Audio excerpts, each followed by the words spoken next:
Hello everyone, welcome to my channel Arpita রেসিপিতে তোমাদের সবাইকে ওয়েলকাম। আজকে আমি বানাচ্ছি মোরলা মাছের পাতুরি। এর জন্য এখানে আমি নিয়ে নিয়েছি মোরলা মাছটা পরিষ্কার করে ধুয়ে জল ঝরিয়ে রেখে দিয়েছি। আর লাগছে এখানে আলু আর মিডিয়াম সাইজে একটা পেঁয়াজ কুচিয়ে নিয়েছি। আর লাগছে 8-10 কোয়া রসুন। এখানে মাঝারি সাইজে একটা টমেটো অর্ধেকটা কুচিয়ে নিয়েছি। এবার একটা থালার মধ্যে মাছগুলো দিয়ে দিলাম। মানে একে একে কেটে রাখা আলু, পেঁয়াজ আর রসুনটা দিয়ে দিলাম। প্রথমেই দিয়ে দিচ্ছি আলু। এখানে কিন্তু আলুটা আমি আলু ভাজার মতো লম্বা লম্বা করে কুচিয়ে নিয়েছি। আর দিয়েছি পেঁয়াজটাও কিন্তু খুবই সরু করে পাতলা করে কুচিয়ে নিয়েছি। দিয়ে দিলাম রসুন। এবার দিয়ে দিচ্ছি কেটে রাখা টমেটোটা। তার সঙ্গে দিয়ে দিলাম কিছু গুঁড়ো মশলা, হলুদ, লবণ আর কাশ্মীরি লঙ্কার গুঁড়ো। তার সঙ্গে দিয়ে দিলাম কাঁচা লঙ্কা চিড়ে রাখা। এবারে সর্ষের তেলটা দিয়ে ভালো করে হাত দিয়ে কিন্তু এটা মশলাটার সাথে মাছটা ভালো করে মেখে নিতে হবে।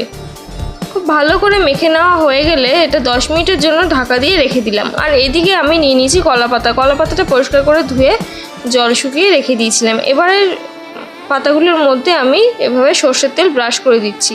এবার একটা থালার মধ্যে প্রথমে পাতাগুলো নিয়ে এভাবে একে একে সাজিয়ে দিচ্ছি। সাজানো হয়ে গেলে এরপরে দিয়ে দিতে হবে মাছ। যে মাছটা মাখিয়ে রেখেছিলাম এই মাছটা কিন্তু এবার আমি দিয়ে দিলাম ভালো করে সাজিয়ে। দেখো এখানে মাছের থেকে যেটুকু জল বেরিয়েছিল সেই জলটুকুই দিলাম, আলাদা করে জল দিলাম না। আর দিয়ে দিলাম ওপর থেকে কাঁচা সর্ষের তেলটা দিয়ে ভালো করে কলাপাতা দিয়ে আবারও এটা ভালো করে সিল করে দিচ্ছি।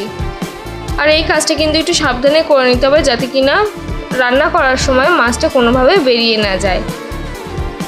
এখানে আমি স্টিক আর সুতো দুটোই ব্যবহার করেছি, যেহেতু এখানে আমার মাছের পরিমাণটা বেশ অনেকটাই ছিল। যদি মাছের পরিমাণ কম থাকে সেক্ষেত্রে তোমরা কিন্তু সুতো দিয়েও বেঁধে নিতে পারো, কিংবা টুথপিকের দিয়ে এটা বেঁধে নিতে পারো।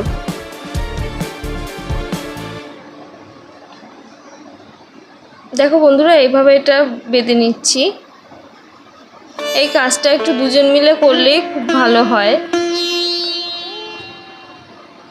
তাড়াতাড়ি হয়ে যায়। দেখো সুতোটাও আমাদের বাঁধা হয়ে গেল। এবারে গ্যাসের মধ্যে আমি চাটুটা বসিয়ে দিয়েছি।